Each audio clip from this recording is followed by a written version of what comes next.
Bonjour et bon réveil matinal, bien-aimés dans le Seigneur, et bienvenue sur notre chaîne RDC Mafumbe, la voix de la résistance. Bandeko balinga mi ba Congolais, bisika nyo sezwami bino, ezali ngai, ndeko na bino, molobeli ya mboka. Na ye lelo devant etandoike oyo kaka ndenge na mesana bandeko pona ko ye la bino mazali koleka ba actualité ezali à la une ya mboka na biso, notre beau pays, la République démocratique du Congo bandeko. Bandeko balinga mi bino moko boyebi actualité ezali à la une lelo na ba journaux nyonso, na ba etandoike nyonso, na kati ya mboka na biso, la République démocratique du Congo, pe na kati ya diaspora ezali état de santé ya soi-disant le président de la République démocratique du Congo monsieur Félix Tshilombo. Voilà bandeko na ngai makambo oyo ya opération ya cœur ouvert. Na yebite soki cœur yango eza ouvert ou fermé na Félix Tshilombo na yoki yango donc ezipinga matoi.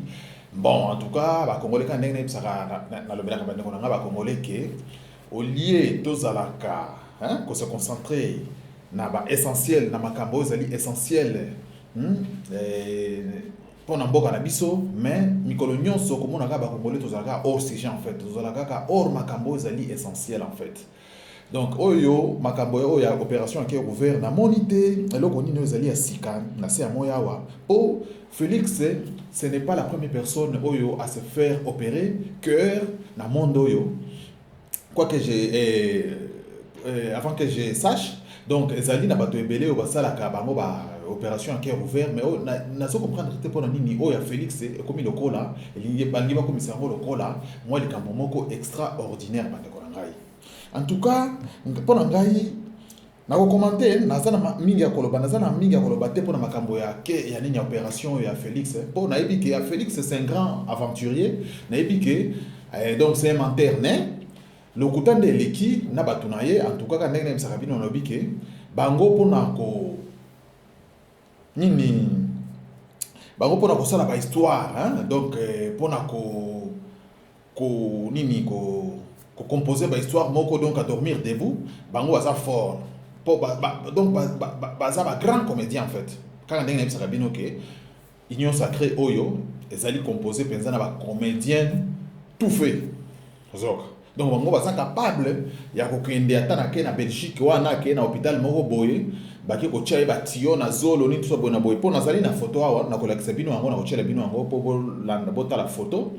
Donc na ibite soki aza na kwati ya convalescence na minute on azali kolobela bino na ibite soki opération yango ezalaki ya solo eza yango na ibite soki ezaka lokuta soki ndenge ya mesana na ekosa leka bon mais tokoyeba kaka tokoyeba mais voilà pourquoi ngana nga koya koloba n'importe quoi te devant télé yango na lobby que je n'ai pas donc beaucoup à dire sur cette situation sur ces yanini ya nani ya opération ya cœur ya Tshilombo pour en tout cas selon mes sources, en tout cas, tu tiens nous question mark, tu tiens nous point d'interrogation bon so bazolo bazali koloba ke laisser poison, poison tikigali, eza nini makamba lokuta ba msusu poison et tout ce qui nani ce qui moi sine wana ya nani ya Denise Nyakeru ce qui nini tout boye na boye mais bon. Ngai moi je ne vois pas en tout cas pour ngai je ne vois pas poison. Hein, pour ceux qui m'ont donné poison, mais peut-être ceux qui ont ça là opération à cœur. Des balades pour cela ok, m'ont donné poison. Ce qu'on au lieu de traiter poison pour pas s'insister en gros, mais va qu'est-ce qu'on couvrir les cœurs. Mais je ne vois pas, en tout cas les rapports, je vois pas les rapports. Et en tout cas, ça n'a rien à voir en fait, ça n'a rien à voir. Yango wana na tie pesa pour d'interrogation côté wana po na ligne ko koloba n'importe quoi t'es devant la télé. Et ben ndeko na ngi na zala sur na makambo yango po bato yango oyo toya kolobela makambo oyo toyaka baza fort côté ba comédie baza fort côté ya ko nini ya ko ramasser donc ba histoire à toute pièce pe ba composer yango penza ba cheli bino yango penza na mesa pe botali bolobi que c'est histoire solo nzoka tango boko ni nzoka za lokuta voilà mais ezali à la une ya ba journaux nyonso na kati ya mboka Congo po Congolais nyonso zali alerté en tout cas mais ezali maomingi pona biso ba Congolais po tozalaka alerté na makambo oyo ezali penza essentiel te. Pourquoi na lobi ezali penza essentiel te? En tout cas ba Congolais mususu na ebike ba koina je m'en fous ba pe ba comprendre ngai na ebike ba comprendre ngai mais naye awa penza bandeko balingami avant tokota na bi décision na biso et bongi boye ba ke situation na kati ya mboka na biso ezali catastrophique, ezali tellement catastrophique sur tout le plan. Bandeko na ngai avant nanu tozwa likambo ya opération à cœur pour chilombo azali mutu ya liboso te o ba opérer cœur. Na Congo wana soki totali na population eza na ba mama eza na ba tata oyo bakufa kapo na kozanga mbongo kende ko sala opération na cœur. Mais ye chilombo za kutuna mbongo za na mbongo. Donc voilà kaka la preuve en est que na ibte soki eza solo ye wana ke Belgique kuna soki baki coopérer mais congolais petit peuple ye lelo soki aza na problème wana ya cœur lelo soki aza na problème wana ya cœur nani mutu ako salisa ye po akende ko se faire opérer na Belgique azate kutu un exemple ka terre à terre soki si je me trompe pas ndeko oyo nani oyo comédien oyo papa oyo Yann Dimosi na ebite soki asi abika to soki asi ayoka bien to soki ba opéra ki epé na landa la série moko boyta bazali ko bela azaki pe na problème à motema papa Yann Dimosi si je me trompe pas mais papa Yann Dimosi aleka tina RTNC wana aleka na ba journaliste na bino Kinshasa wana abandai ko belela le gouvernement po basalisa ye na mbongo po watinde na Afrique du Sud akende ko se faire opérer kuna. Pour apparemment, il paraît que na Kinshasa, docteur oyo a l'opération on a to hôpital, oyo qui ko assumer, ko assurer une opération on a à cœur ni tout ça. Donc ils a la raté faut pas d'Afrique du Sud. Bon comme mboka mone le la Congo mais ba docteur to ba matériel oyo ba ki ko sala la pour opérer mutu pona soka zo bela motema, soka za na problème na motema. Donc ils a la moté. Faut quand même en Afrique du Sud. L'OBP bamsu wa docteur Rwanda. Bansu wa dokita Rwanda pour qu'on se faire opérer, pour qu'on se faire soigner.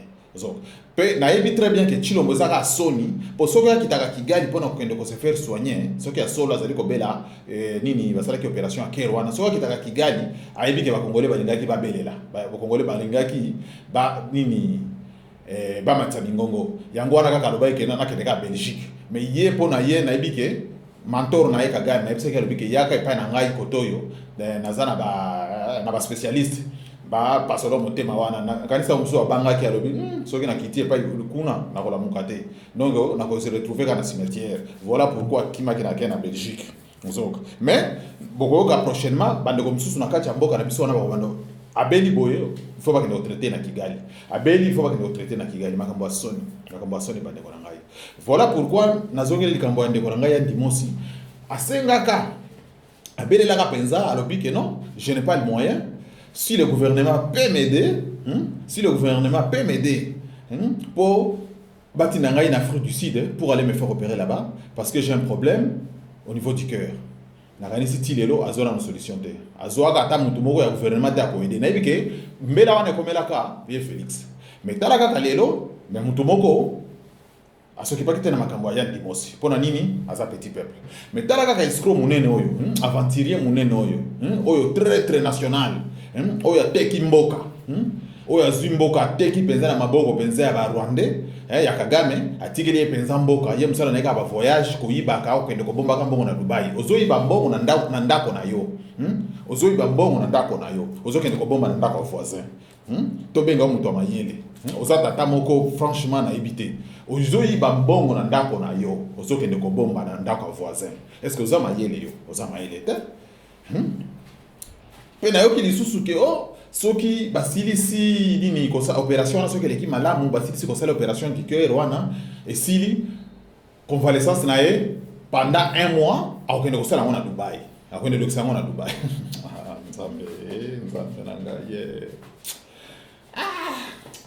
quel peuple congolais quelle naïveté biso ba congolais toza naïf tina niveau yo franchement depuis que un président va soigner na mboka mopaya akena mboka mopaya va soigner ba sisi ko soigner au lieu zonga na mboka na ye convalescence ele kana nini aleke ne collection na mboka na ye période de convalescence mais il y a akeli su na mboka mususu pendant 1 mois apparemment ndenge na zoka Donc na Dubaï comme ça la convalescence donc na Congo pour pema oyo ezali na kati ya Congo pema oyo souffle de vie oyo ezali na kati ya Congo climat ezali na kati ya Congo eza climat moko mabe eza pema moko mabe donc il faut kende ko passer convalescence na Dubaï pendant 1 mois pour kuna donc na ite soki bazaka souffle de vie mususu soki ba respira soki ni na éviter pour kende kuna penza kende ko franchement boke na ngai est-ce que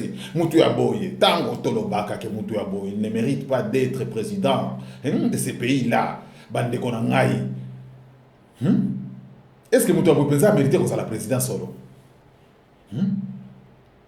yo papa otiki ndako na yo olobi nazobela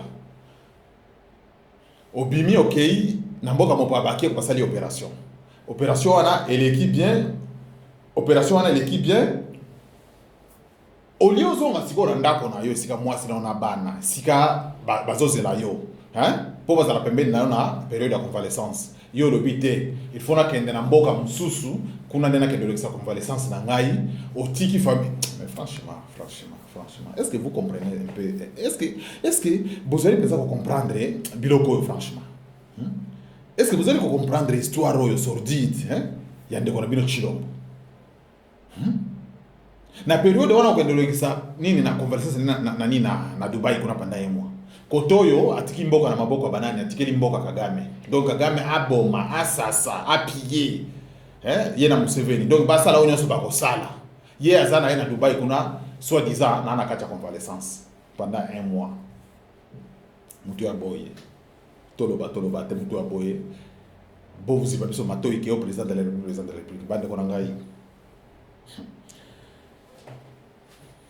bandeko et bongi boye ba que situation zali tellement catastrophique sur tous les plans na kati ya mboka na biso.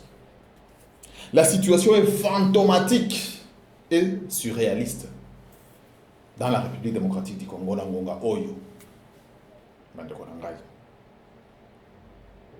Au moment où chaque pays africain ezali na kati ya voie de développement ezali ko sala ma immense pour émerger emeka ko émerger na monde oyo ezali ko senga ke mututu il faut zala na moyen na monde oyo ezali ko senga ke mboka nyonso il faut zala na bibundeli oyo esengeli na monde oyo ezali ko senga ke mboka nyonso il faut ezala na mwa ba nini il faut ezala na armée moko ekuba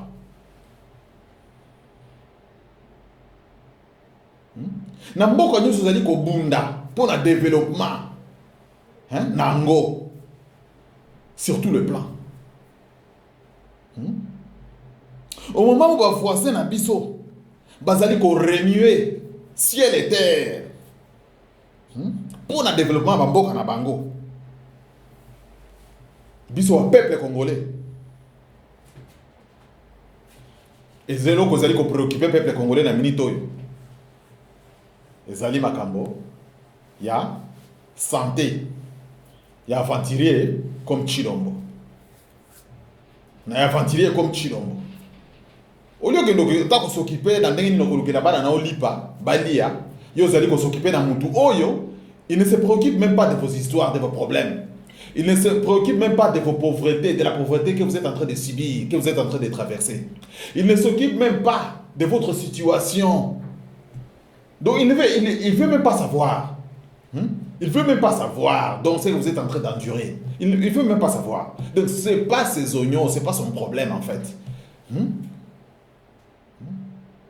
Quand on vous tue, bah exterminer bino, bah violer bino, bah boma bino, bah incendier banda kona bino, il n'est pas là. Yé ça kunate, yé ça kunate. Yé eloko ezali ko préoccuper ezali santé na yé. Eloko ezali ko préoccuper ezali ma bonne année à 2023. Ezali ba élection en 2023. Voilà eloko ezali ko préoccuper ndeko na bino Chilombo. Na yebike soki ezali penza na mbeto à l'hôpital héros to ça soki ezali na convalescence na période na convalescence. Eloko ezali ko préoccuper ezali 2023. Na kosala ndenge ni pona tikala na boko pona tikala na pouvoir. Voilà eloko ezali ko préoccuper Chilombo ba ndeko na ngai. Tozo meka ko fungola bino ko bimisa bino na pongi bolo mwana pongi bobimana. Donc mais na mozo mona ke pongi na bino ya Congolais ezali mulai mingi. Congolais mukolo nini ko bimana okolo nini pongi na ko sila mukolo nini pongi na yo e ko sila Moutouoyo, donc, donc il ne s'occupe même pas. Donc, il y a un problème na bino bozali nango. Alingi ko ba na été. Dans la kaka, vidéo na oti ko sala nini kala mingi te awo. Na biso wana bike. Mboka nini oyo. Bozolinga bosala maponami. Hein? Bosala ba élection. Mais sans koyeba nombre exact, il y a population ya mboka na yo. Mboka nini na monde. Hein? Donc bino loko se préoccuper bino zaka mapona.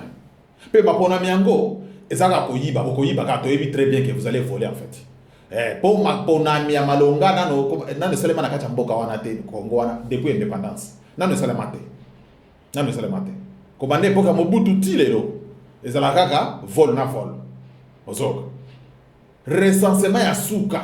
Nakacha mboka wana seulement na bane 80 quelques. Tilelo. Donc, les lots n'est pas tout le barak est 80 millions d'habitants.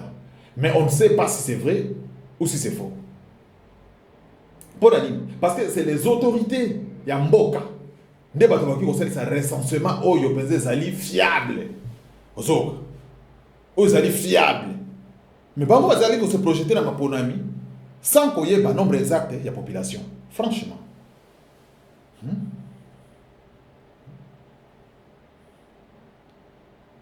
Vos élites. Donc, Chilombo, sans recensement, mais il y a Zoé Lagama pour nous. Dès que vous allez vous préoccuper dans le minute.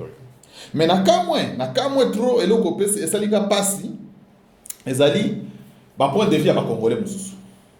Et ça m'a mingi. Quand on est dans le baraké, compassion à ma Congolais, en tout cas, ça a mal placé. Et kende kaka donc, compassion à bino kaka, bo dirigeant kango, est-ce que c'est égalité? Il fallait compassion à bino. Et ça la pour un petit peuple, eux allez souffrir. Petit peuple oyo bazola muka ba éviter ceux qui lelo bakolia nini. Petit peuple o bazali ko la muka lelo bamsusu, bazali ko se retrouver na kacha ba brousse, ba famille ba maman bazana kacha ba brousse, bazali ko na ba 1 mois pour ko kima kaka nini, ko kima oppression monguna ya occupant. Ozomona ba maman bazo bota na kacha ba brousse. Ba maman bazali ko se faire violer na kacha ba brousse.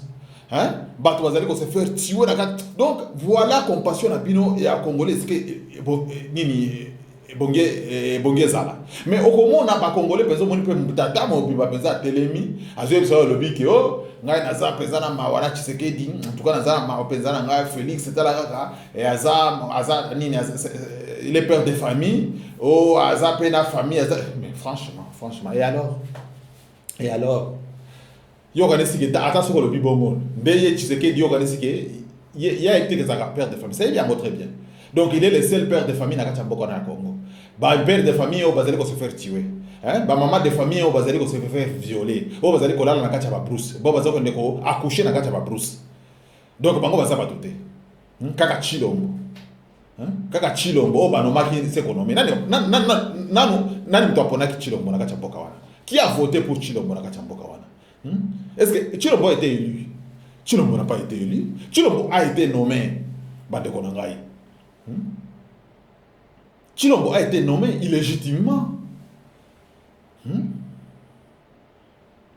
Donc, Dil Nabango, ba nommé, il y a Dimi ko signé côté que la bango mboka. Voilà, ainsi qu'elle est le commissi biso. Bota ainsi qu'elle est le Chilombo commissi mboko yo. Mais ba Congolais mususu bazaka tima Chilombo kyo, aza parent, aza na bana, soki akufi bana wana. Ça m'est égal. Chilombo akufa te. Ngai pona Chilombo aza Congolais lokola mututu. Pour biso tout devant Nzambe. Valeur ezama encore. Devant Nzambe, pour valeur ya mutu ayeba ka valeur ya mutu zaka Nzambe na mokili ngana sina moni. Pour na mokili soko za na mbongo, donc oza na valeur koleka mutu oza na mbongo te. Na mitu ya ba inconscient ndenge bango ba pensaka. Mais ngai je ne pense pas comme ça. Oza na mbongo, oza Bill Gates. Na ngai devant Dieu, oza na valeur moko. Tout ça na valeur moko. Et ça te repose en mbongo, nde yo zala plus valeureux que muto za na mbongo te. Vous êtes des humains. O za na mbongo te abelaka, yo po belaka. O za na mbongo te za na pas problème, malgré pas problème na ele kio ya yo, malgré yo za na mbongo, mais yebake mukolo ya liwa bino tu boku faka ndenge moko. Pese yebake muto za na mbongo azangi mbongo. So akozala akome conduire bien. il y a cause à la tata na lieu de repos mais yo na bon on a yo tant monsieur ko ne ko mikuta na lieu de kuna na lieu de tourment voilà donc Valère Amuntu pe ba congolais mususu ba komi penza ke po Chilombo ça ka soit disant chef de la république po ngai kutu po ngai za chef de la république ta za na moyibi moko boye o ya zaka kana tête à pays azoka nini yo ko ba ka ndenge ba ke chancelier ko pamba banomaye a commis la tête à pays sikoyo a commis que se servir a piller pays a bomisa ba congolais donc il ne fait rien pour que la population congolaise en tout cas se sent mieux en fait hein? Il ne prend pas soin hein, de la population congolaise comme il fallait donc il ne regarde que ses propres intérêts voilà yena moi c'est na bana na bato bantouré voilà bande wanangai au lieu peuple congolais se préoccuper na makambo oyo penza oyo ezali penza essentiel mais peuple congolais ezali kaka na ba futilité et Chilombo va ouvrir les cœurs au lieu de soit bona boy est-ce qu'on kufa est-ce que akufa te etali ngena nini etali petit peuple na nini Chilombo akufa te etali petit peuple na nini kutoki akufi tanye akende bon il ne sert à rien pour les il ne sert rien, donc il ne fait rien pour les Congolais là la population est en train de se faire tuer pour au lieu Congolais à se concentrer dans l'essentiel pour total nini toko benga na munguna pour te libérer mboka na biso na maboko ya ba Rwandais peu les occidentaux mais la plupart des Congolais bazali kaka simaka kaka makambo ni tout ça bona boy makambo moko donc na été soki ezali comédie to soki nini po bato wana baza fort pona comédie ko kende ta ko se faire nini kuna ko se faire opérer mais ezali na ngomo tema teme akena makambo na esco ba commencer la que au poison ni tout ça bona boy nyonso wana en tout cas pona ngai ça me dit absolument rien Chilombo akufa abika en tout cas yena nzambe na ye po ngai il ne fait rien pour moi azo ça le côté pour na ba congolais voilà la plupart et loko penza ezali ko dinyenga ezali la plupart des congolais bandima oyo bandima vie oyo ba nini occupation imposa bango donc bandimi yango pona bango en tout cas c'est donc il y a pas de problème pour na bango en tout cas tokende ka bongo mais ce qui totali na mon kilio ce qui te par exemple les Ukrainiens ba boyi ba lobi to kwa pona école ba Ukrainiens ce qui totali exemple ce qui te lobi to landa ba exemple les Ukrainiens les Ukrainiens la puissance à Russie mais les Ukrainiens résister résister bana maman tata papa bango nyonso donc représente toute catégorie confondue bango tout se lancer le but de quoi pour l'école mais Congolais ko sala ngote pona ni ko sala ngote musala koyokelaka Chilombo mawa koyokelaka nini muyibi national koyokelaka muyibi national muto azali konyonga bino mais bino boza sima na kaka bozo yokela mawa ke abika mais franchement ata bible lobi na proverbe bisika nzamba lobi ke liwa ya un méchant liwa ya nani ya mutumabe bato il faut pas ça nini il faut pas belela il faut pas beta maboko il faut pas pousser ba cri de joie liwa ya mutumabe bato il faut pas pousser cri de joie. Ah oui, tango David akataka mtu wa Goliath. Ba Israélien ba sepelaka. Est-ce que ba Israélien ba okaka mawakeo David akati mtu wa Goliath? O tala ndengo zo sambola na mtu wa Goliath ndongo afishia moni so bona boza bien kaza papa ya bana. Azana bana azana famille. Est-ce que ba Israélien ba reprocher à David bongo? Mais non. Lelo na yebi très bien que soki situation na comme na kati ya Congo bakati Chilombo mutu. Ezala ba Congolais mutu ba ko baluka. Pe ba Israélien ko mebeka ke baza combattant. Ba ki ko baluka, boki ke o bakambo bosala eza bien de botala zalaki na chef de la République, botala ndenga bosali de botala ndenga bo nini bo humilier, botala moi sine botala bana na yebi que les Congolais vont le faire, ba Congolais. Na yebi que ba Congolais belé bazali wana koyoka ba baluki. Ezali mawa mingi pona ba Congolais, ezali mawa mingi en tout cas. Peuple moko yango wana mboko yo, ezali ka kokende ka ko sombre, ezali ko sombre. Ti na ebité. Franchement ezali mawa mingi. Koyoka makambo ya boye, na batu oyo bazali ko ba yebi que Chilombo ne fait rien pour la population congolaise. Ils savent que Chilombo est là que pour voler, pour piller et pour ses intérêts personnels. Ba yebi yango très bien. Mais okoyoka kaka pona kozaka na ebité soki koloka. Nana loka congolais, je ne sais pas en tout cas. Ba Ukrainien oyo na bana miki à 19 ans, 18 ans. Bazali ko bunda. Basi ba mannequin. Bazali ko tira ki mannequin na bazokende bazozwa arme. Président na bango ya kala. président bango kala Porochenko azongi na front alobite il faut na défendre mboka na ngai mais biso ba congolais musala kaka kozala ka chima chilombo kozala ka sima chilombo so ka moi problème moko boye assez yebi ningi bozalaka ayebi ke ta soki na kosi ke ba ouvrir ngake ba congolais ma wana bango ko songela ngai ayebi soki ya kei lobi ami akosi akeso ki ba Dubai kuna akosi ke ba renverser pa mutu kaza na komani ntwa boye na boye okomona ba congolais ba bandiko tia banini ba bandiko commenter babandi ko commenter a côté na hôpital ba tie ba bandage presque partout na ba zipie mutu na ba bandage ko ba congolais ke on nzambe bandi ko sambela kutu pona chilombo ke on nzambe sala chilombo zonga ni ntso ko bo maete ni ntso bona bona chilombo ayebi déjà na invité à ba congolais ayebi buzoba ba congolais les Afghans baboya ko se soumettre les Afghans baboya ko se soumettre na boumbo ya américain ya occidentaux baboya babunda les Afghans bana ba vieille batata ba mama babunda ba Afghans wana tina ndenge 5 puissances mondiales capitula ba climat bazonga na bamboka na bango les Irakiens babunda ba se libérer na nini ya ba américain babunda ba kamikaze bazala kitala bebo basali ko s'exploser kaka bake batali esika nini aba américains zali bake ba exploser ba kamikaze ba bunda nyoso ba exemple oyo ba congolais ba ki ko suivre ba syrien ba bunda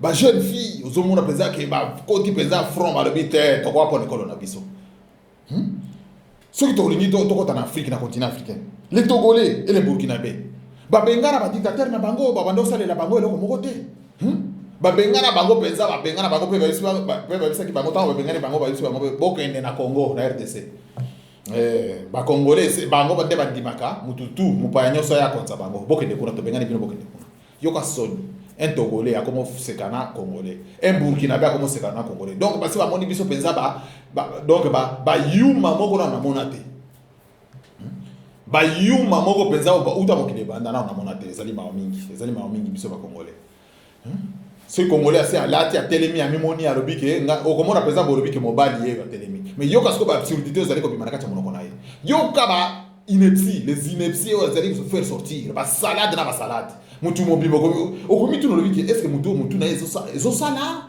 to mutu na sala kate sans position bato moko boye sans position lelo solo na yebo ya sa faire lobe ko solo na yebo comme rouge oh lobe okuno ko solo na comme orange franchement bato ndenge wana yango na penza ngai penza na soutenir ka ndeko na ngai odombo po alobaki ke les lions ne se mélangent jamais lion atambola kana ba lion tika ba meme pe baza na ngulu pana bango bantaba bakende baza na ngulu pana bango ba gorille entre bango mais lion ne se mélange pas bato na bato comme il pensa ko sala et comme il pensa ko sala tina ça révolte en fait ça commence à révolter au moins il lo solo na mutu le lo ayipsi oboy lo be ko solo na mutu le be changer comme boy oh kuna le be ko solo na après 3 jours a comme le be pas comme mais franchement est-ce que pays to libérer ngona bato je ne pense pas mutu faut ça la constat mutu faut ça la constat na makamona ye faut ça la constat na makamona ye telemi penza o ligne telemi na ki banda na bande tina ndengo okufa voilà mutu ndenga zalaka est-ce que Chilombo depuis azo pouvoir wana eloko ni sasa la mboka wana eloko ni sasa la mboka wana ça ma mingi ba peuple roumain ba boma président na bango les roumains ba boma président na bango Nicolas dictateur Nicolas Ceausescu na mwasi na ye ba Syrie ko sambisa na kati ya tribunal ba Catelier peine capitale mbala moko kaka ba bimika na kati ya tribunal sima tribunal en plein jour ba bomi bango pe ba balobi nini bibembe na bango ba okunda yango te ba okunda bango te donc il faut bibembe wana ezala dévoré par les animaux sauvages les bêtes sauvages voilà dinga basala ki bango mais bino bozala ba dictateur lokola ba Chilombo wana bozala ba voler ba bandit de grand chemin lokola ba Chilombo mais bozo ko sala loko moko te kako kumisa kaka kaka obokela kaka ba éloge o ni tsobo na boye eloko pe azosala la peuple salite ma mingi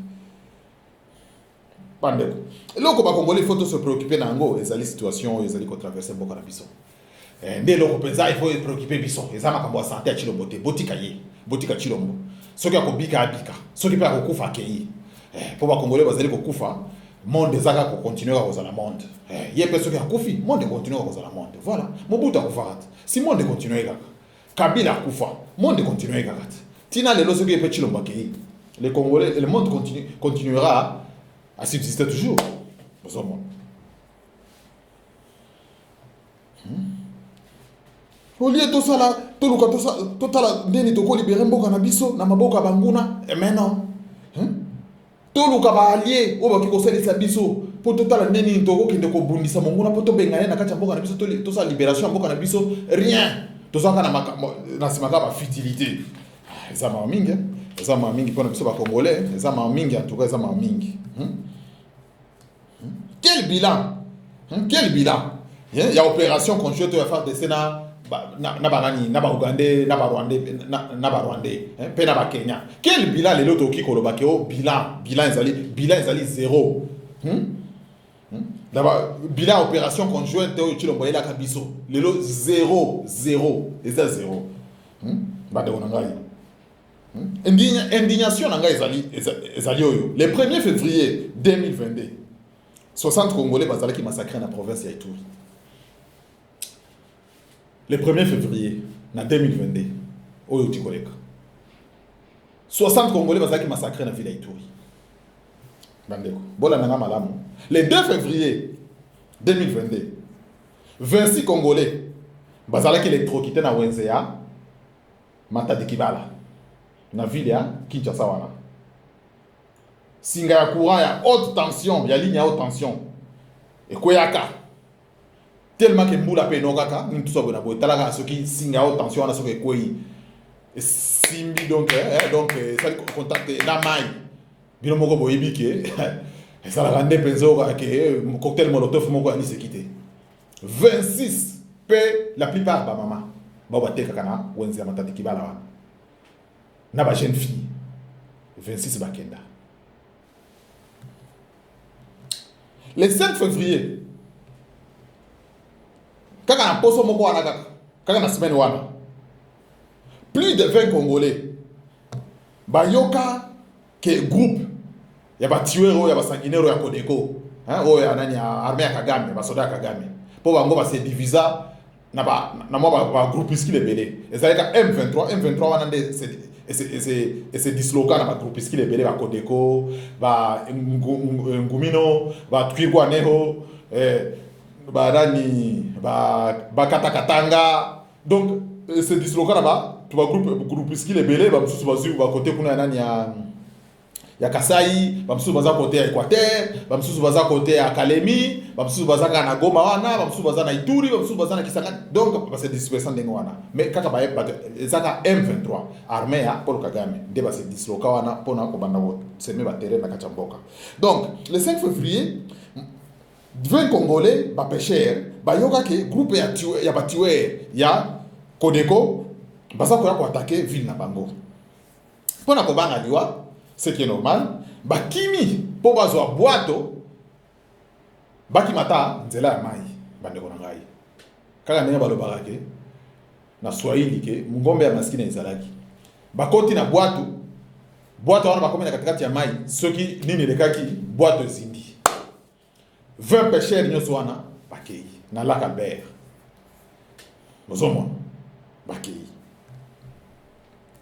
Donc na une semaine Mposo moko, plus de 106 Congolais bakei ya ofele peliwa ya somo bandeko na ngai. Dans une semaine 106 Congolais bakei ya ofele peliwa ya somo. Mais bandeko na ngai, monsieur Félix Tshilombo na gouvernement na échilé gelou n'a pas jugé bon ya ko décréter deuil national. Na ba date nyoso ngana tangeli bino 26 mama bakei na Wenzia Matadi Kibala. Pas de deuil national. 26 mama bakei. Pas de deuil national.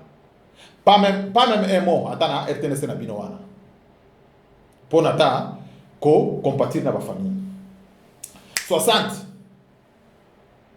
Congolais Bazaki massacré na Ituri kuna. Même pas un mot na télé. Na mokonzi na bino wana ya Félix Tshilombo. Bake boya ofele. Même pas qu'on compatir ata na ba famille wana ni tsopo na boye. 20 Congolais baye ko kende. Bazindi na mai pona ko kima ma milice ya mentor na ye Kagame. Bakei. Même pas un mot. Bandeko. Même pas qu'on décréter deuil national pour na ba Congolais bazali ko kufa.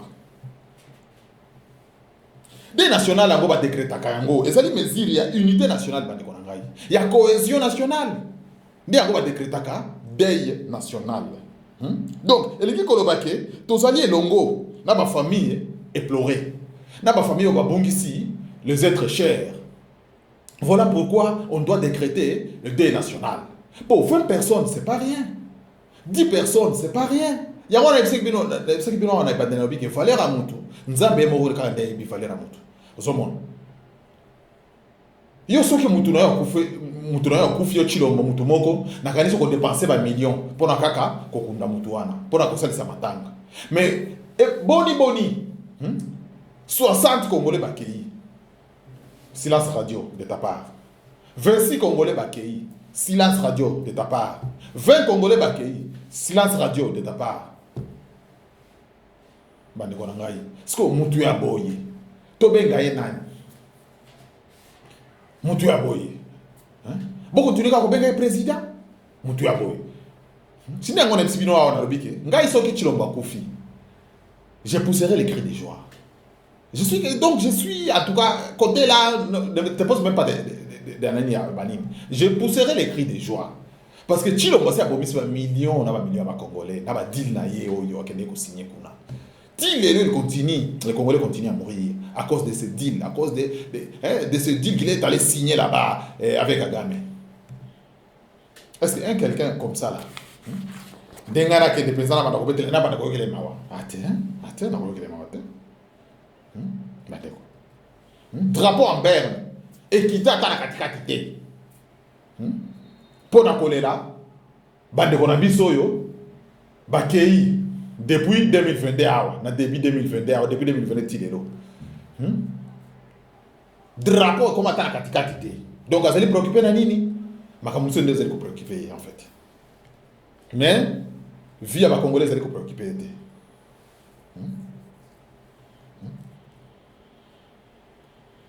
Bandeko. Likambako kamwa Félix a décrété deuil national.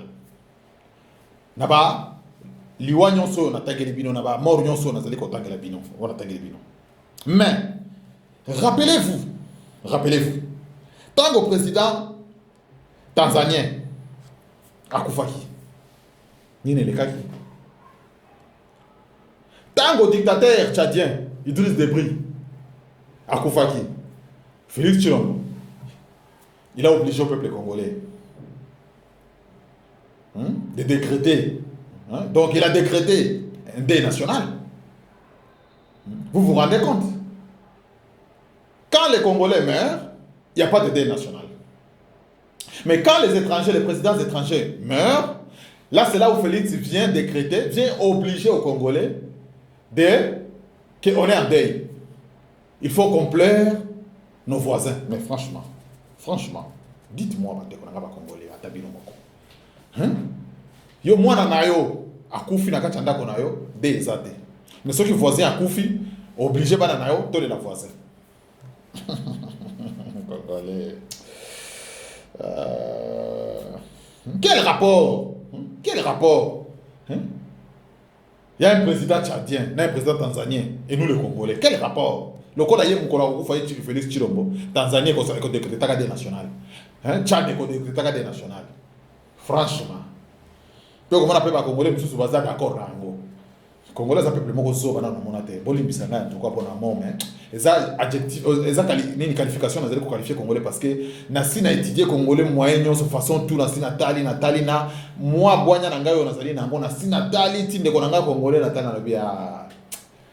Il n'y a rien ici, mon peuple à Pamba, il n'y a rien, franchement.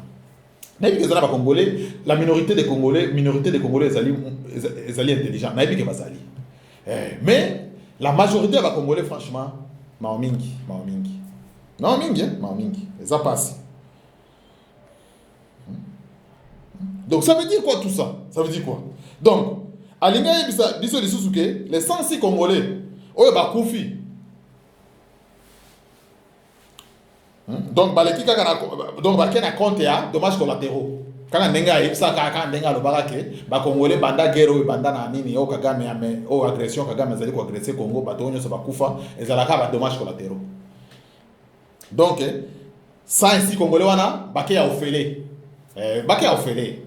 Donc, enquête ezalaka te nini ba investigation ezalaka nango te. Donc ceux qui Congolais, donc Congolais ata nini ata soso azana valeur ko le Congolais. Omoni soso ya poto awo, mbo ya poto awo. Ezana valeur moko donc na mona te ko le Congolais. Comment c'est possible que bato bako zala bakufa ka mikolo nyonso ndingo wana mais ata enquête esalemaka te.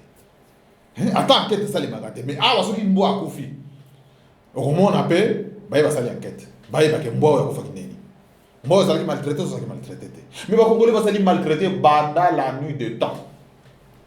Les Congolais, nos sœurs, nos mamans, nos frères sont maltraités donc mais nani akoloba la bango rien ah nzambe na ngai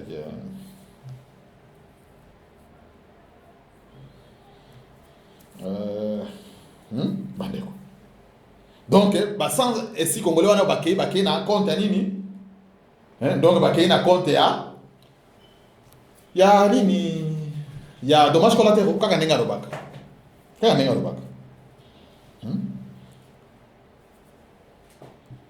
donc natango ya nini ya mokolo oyo na Ituri kuna bazali ko kunda les 60 nini Congolais bakufa o bazali ki massacrer. Le 1er février na Ituri oyo bazalaki nini bazalaki massacré suite à incapacité ya Chilombo au lieu à compatir na ba famille oyo bazali kokunda bandeko na bango oyo 60 Congolais bazalaki massacré. Chilombo atindi émissaire na ye Patrick Muyaya akende ko lancer ba travaux ya préparation ya festivité amani na Goma bandeko na ngai botu na ngana mtina président oyo mukolo bazali kokunda 60 Congolais massacrés sans cause.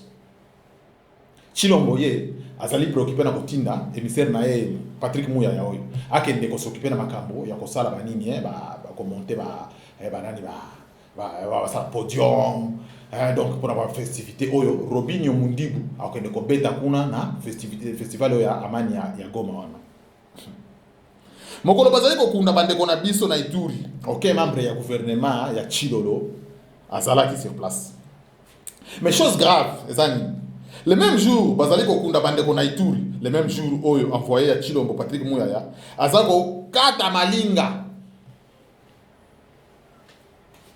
Azali ko kata malinga na concert ya Robinho Mundibu na Goma. Le même jour côté ya Ituri kuna bazali kokunda 60 Congolais bakufi. Ye émissaire ya Chilombo azali ko kata malinga azali penza ko kata loketu na nani na muziki ya nani ya Robinho Mundibu. Ah Congo ndio benga kioto sana président.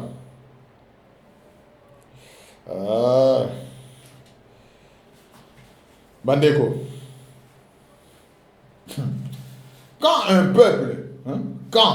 peuple ne défend plus ses libertés et ses droits, Boybake, il devient mûr pour l'esclavage. Donc quand un peuple ne défend plus, n'arrive plus à défendre ses libertés et ses droits, Boybake, peuple wana, assez a commis mûr pour l'esclavage. Donc les Congolais vont wana.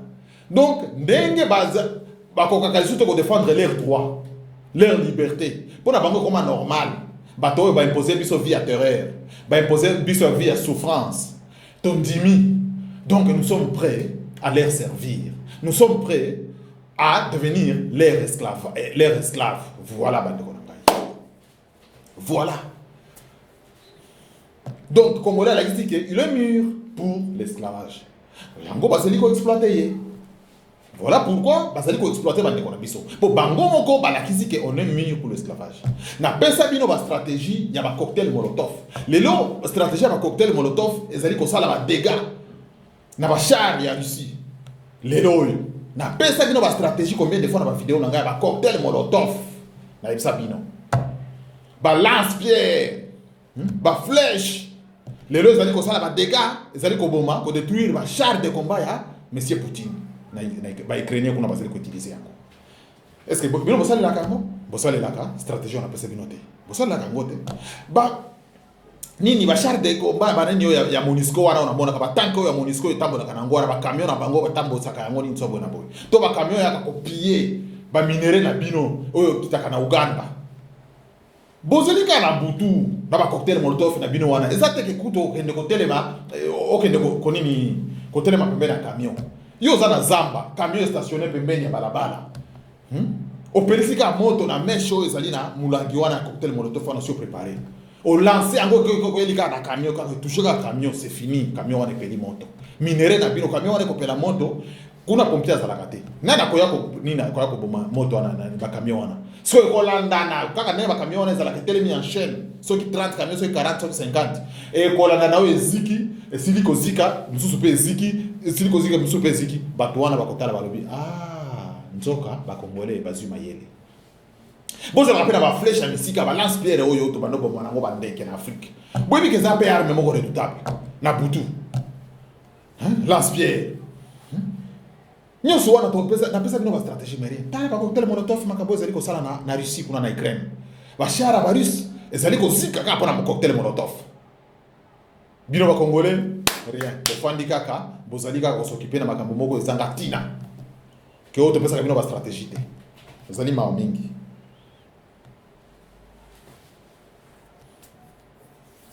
Ezali ma mingi. Ba msusu ko ka zotu na ngalo bike. Est-ce que yeso mona chilombo akiti kuna na goma ke ko boma ba congolais? Mais boza ba zoba. Ozali zoba soko tuninga bongo.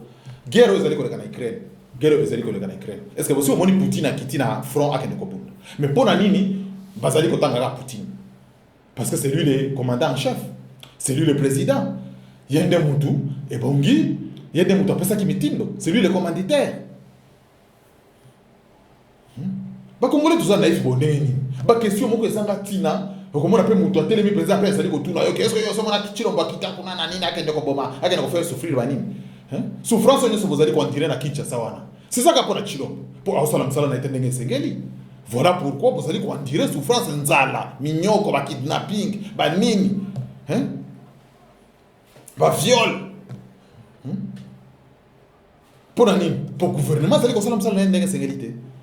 Mais congolais ko okazo ya ko tuna ba tuna moko zanga tina, pe okomona mazo matsa pantalon lokola mutu moko za na raison, pe azo ebisa lobi ke na za mutu moko na za maele na tanga.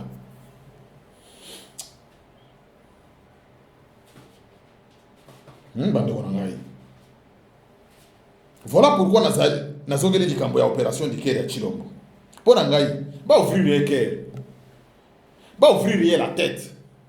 Ba ouvrir rien d'autre mobimba. Qu'est-ce que je n'ai rien à foutre? Qu'est-ce que je n'ai rien à foutre?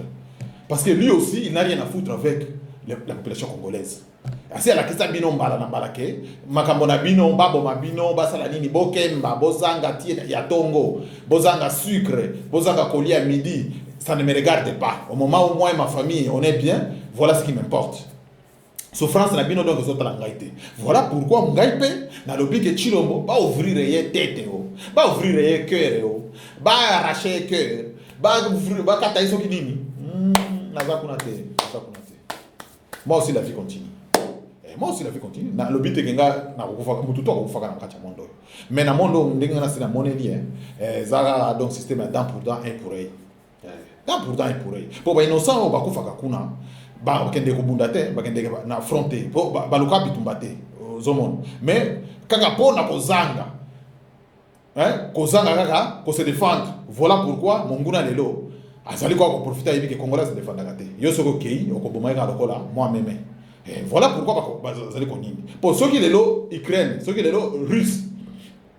Et ya ba ka Ukraine ba se défendre kate bango to ba kimi mboka na bango ba na Pologne.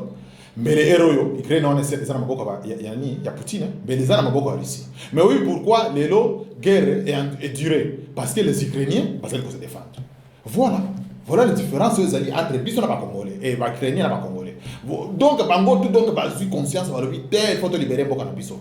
Et attends ceux qui restent c'est ça puissant problème exacté il faut que biso peto bunda to le bango que malgré ceux qui ba biso mboka mais ba les ukrainiens ils se sont pas laissés faire.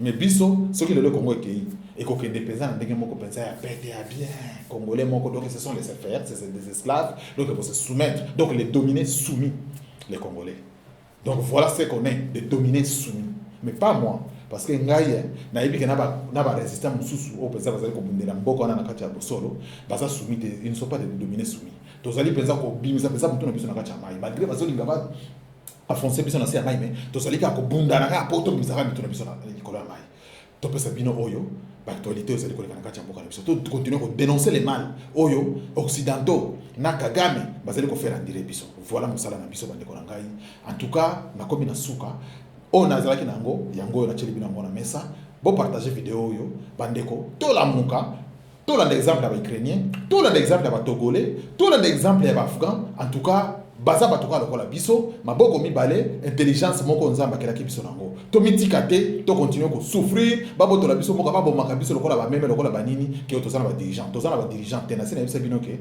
makamba ba dirigeant wana bobosana Chilombo donc il ne se préoccupe pas de la population congolaise Chilombo se préoccupe kaka na makambo ye famille na ina mwasi na voilà point barre na ba taliban nyonso bande ko na yo bazali ba entouré voilà ce qui les préoccupe donc na minute oyo eloko ezali ko préoccuper Chilombo na batuna ezali 2023 donc voilà ce que biso pe to se détourner makambo mususu to tika ina ba centaine na yeni to so na boye to se détourner to se préoccuper na makambo to ni to ko sala pa ko libérer mboka na biso to kibisa monguna biso pe to tika na bana na biso mboka na kati ya bosembo mboka oza na liberté mboka ezali na liberté d'expression mboka oyo ezali na bilei mboka ezali na nyonso bana na biso pe bakoyebaka ke papa na biso babundaki pona ko libérer pona ko tikela biso mabele oyo bango pe bakolandaka modèle na biso mais soki lelo to kufi sans pour autant libérer mboka wana ko libérer mboka wana bana pe na biso donc to ko tikela bango ki l'acheter bango pe ba continuer na l'acheter wana pe na corruption wana pe na traîtrisme wana ba ko continuer ka ko trahir